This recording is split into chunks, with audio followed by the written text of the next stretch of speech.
This is Carl at Ashlar v Detroit. I'm going to walk you through your 2020 No Boundaries NB 19.5. Okay, so I'm on the door side of the trailer at the rear here. Okay, so this is the service panel for the refrigerator. This little drainage hose should always be hanging out. That just drains the condensation that's created by the gas absorption refrigerator. Now your steps fold right into the trailer, but if you need to adjust them, if you're on uneven terrain, you can pull this pin here. You can see it right there. You just pull this pin. There's one on the other side that allows you to adjust the legs to different lengths if you need to.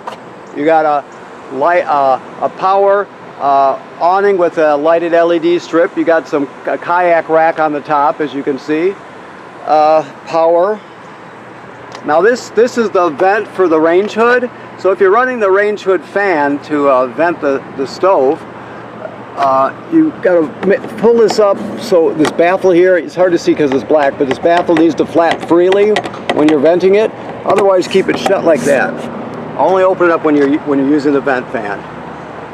Your water heater, the switches to control it are inside the trailer, but you should know that right here, this switch right here, hopefully you can see that. I can't see the monitor that well in this bright light. This on and off rocker switch, that controls the electric heating element that's behind this cover here.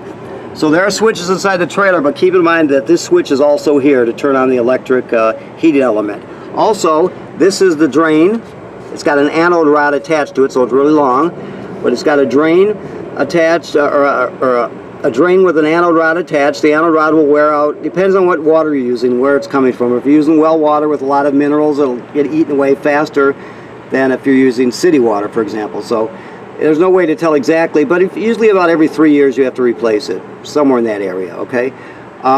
It takes an 1/16 socket, 6-point, to remove it and put it in, so keep that in mind. Also, this is it's a safety pressure switch that will kick in if it gets too hot, or you can vent it yourself. But keep in mind, you never vent it or pull the plug when there's hot water in here. You can scald yourself or worse. So you always make sure it's cooled down before you do anything like that to the trailer. After it's cooled down, you can vent it to let the pressure out of it before you pull the plug out. That way the plug won't come shooting out of there like a cannonball, and it won't get you drenched with the gallon or so of water that follows it. So always let it drain, or always let it cool down before you drain it. It's very important, of course. All right, you got an LP quick connect fitting under here. You can see it right there.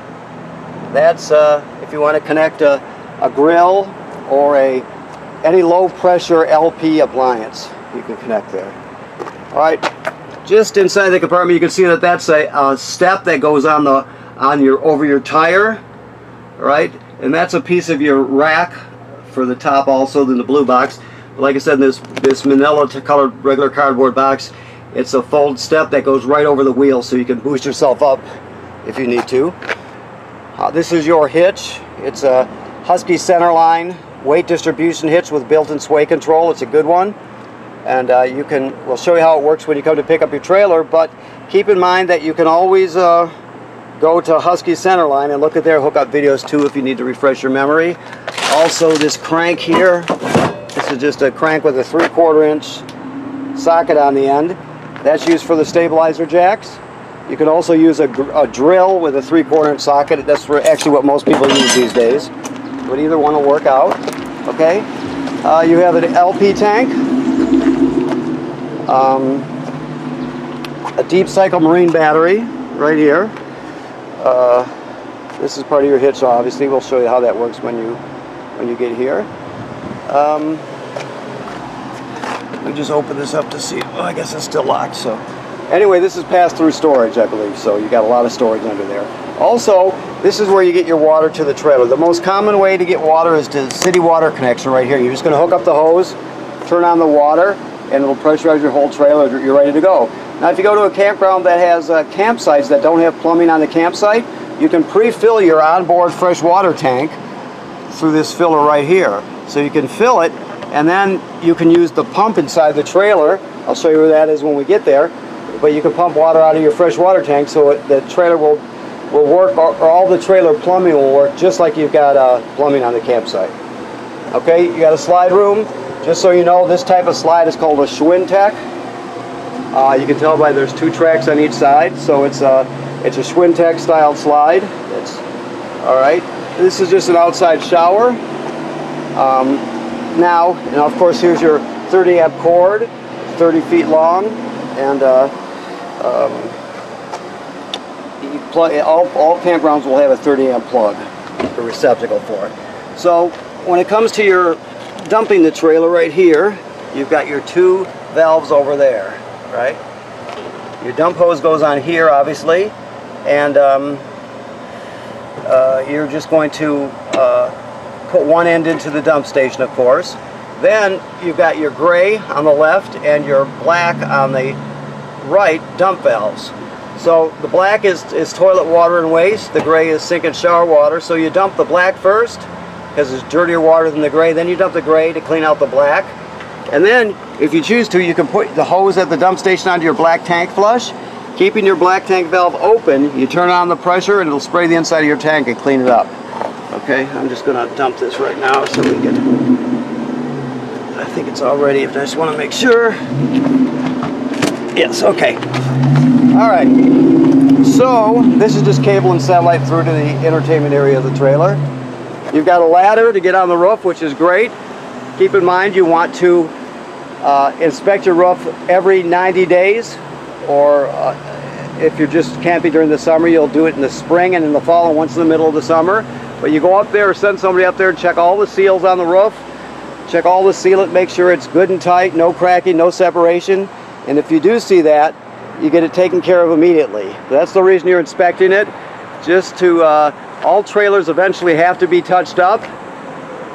So you're going to inspect it, like I said, every 90 days or 3 times a season, and make sure that it's good and tight. And when you do find something, get it taken care of. All right, so let's go inside.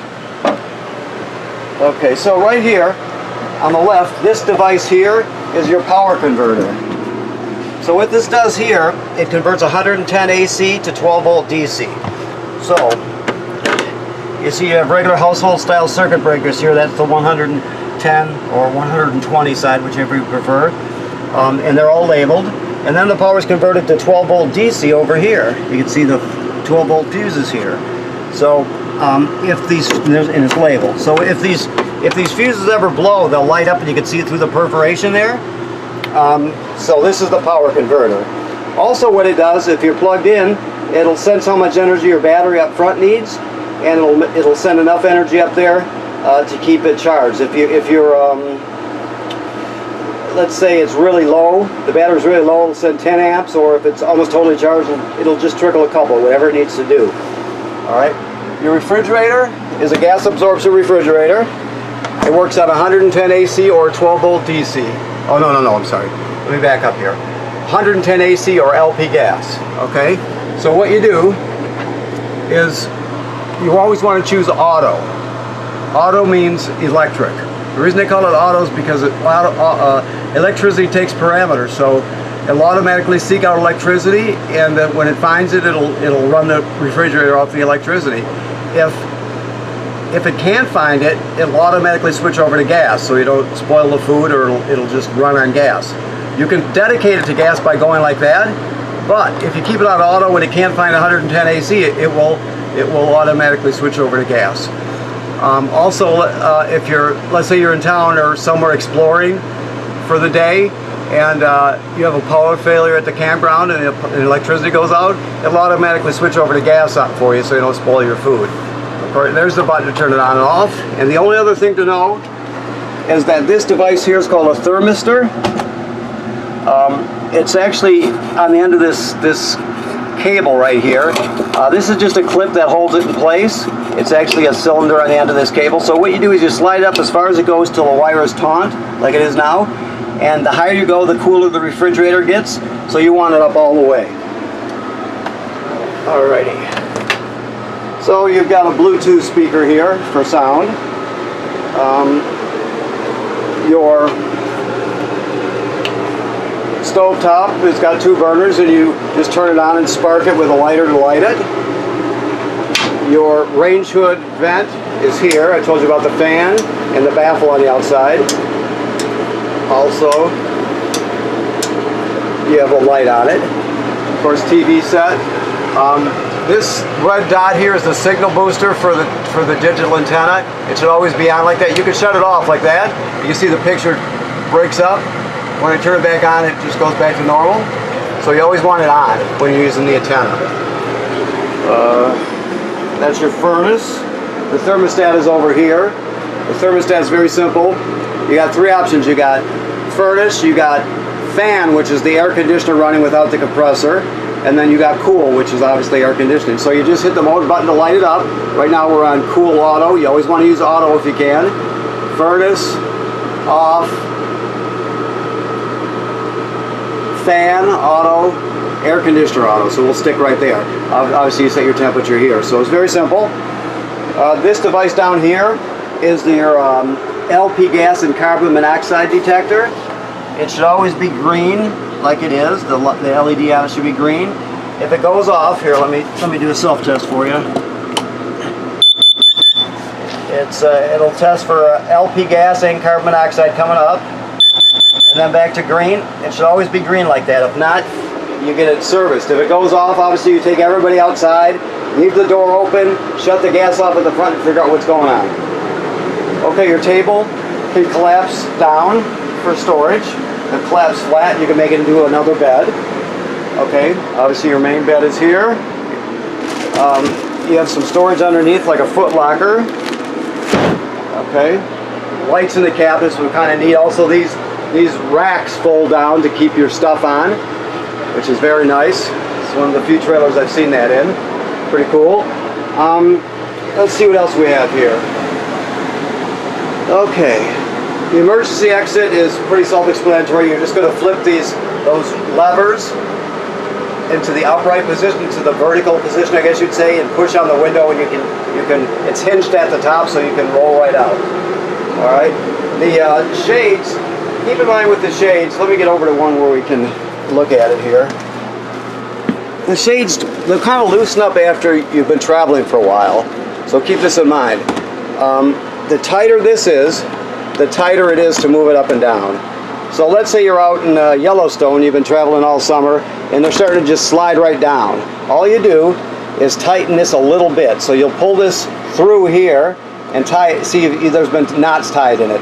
You'll tie a knot about a ½ inch farther down or up the line, so it makes it a little tighter. Not super tight, you don't want to break it, but you just tighten it up a little bit, and it'll take the looseness out of this, and they'll stay just like they're supposed to, just like that. So no one wants to go get service when they're out traveling, so it's a very simple thing. Okay, so let me look around and see if I forgot anything. The TV is a 12-volt TV, as you can see. I know I forgot. So the thing to know about the bathroom is, first of all, this is your control panel here. I told you you can turn on the water heater on gas in here.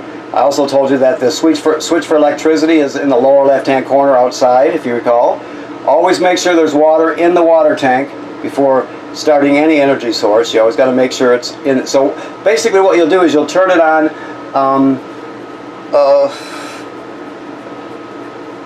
You'll hook up the water to the outside, then you'll open a faucet. Let's say, so you would open the hot water side here, and if the tank's empty, it'll just be spitting out air.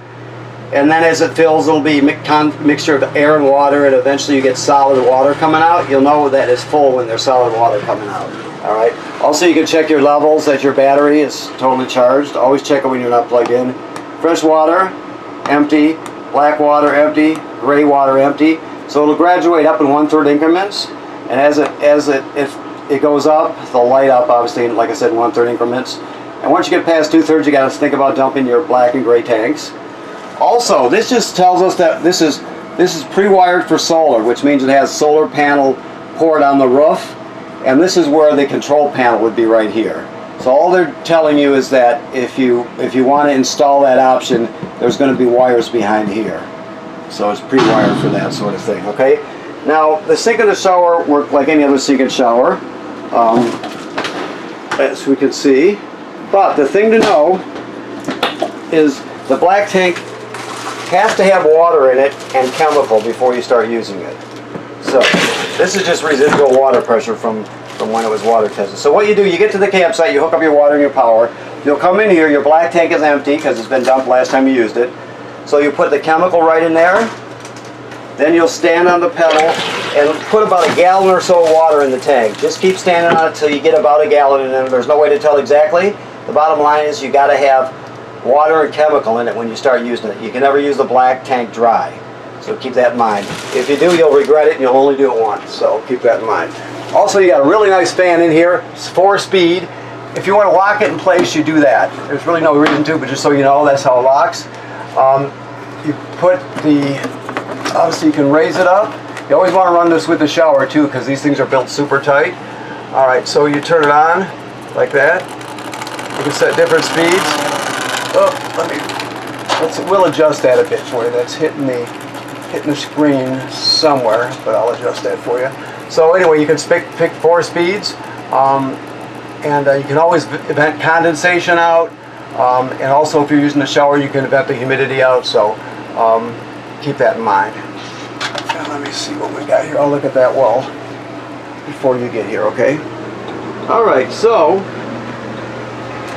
also there's another panel up here. Your power awning is right here. So the awning will go in and out, obviously, like so. Keep in mind that you never leave the awning out unattended, so if you're not going to be at the campsite, you roll the awning in. Otherwise, you can get damaged by the wind and weather very quickly. So you just, rule of thumb is if you're not at the campsite, you leave the awning in. All right. Also, your slide room is right here. You just push it till it comes in all the way in or all the way out. Always make sure nothing's in the way. You're not going to squish anything with it going in or coming out. That's important. But that's operated right there. And these are just lights here. Okay. And an old-fashioned bottle opener too, which is always I get a kick out of it anyway. I don't even know if all bottles are twist off, but they didn't used to be like that. Okay, so as I look around, I'm thinking we've covered everything. So what I'm going to do is I'm going to first thank you for purchasing your trailer here at National RV Detroit. Second of all, I want to remind you once again, always inspect your roof. Every 90 days, or if you're living in Michigan, you would do it in the spring and the fall and once in the middle of the summer. Always do that or have somebody do it for you. It's very important. Also, you always have to bypass your water heater before you winterize. Keep that in mind. You never want to get antifreeze into the water heater tank because it'll leave a really foul taste and smell. So they put bypass valves on the back of the water heater. If you're going to do that yourself and you don't know, you'll have to educate yourself a bit. But maybe you know all this already. I don't know. But it does have to be winterized. So, okay? Thank you very much.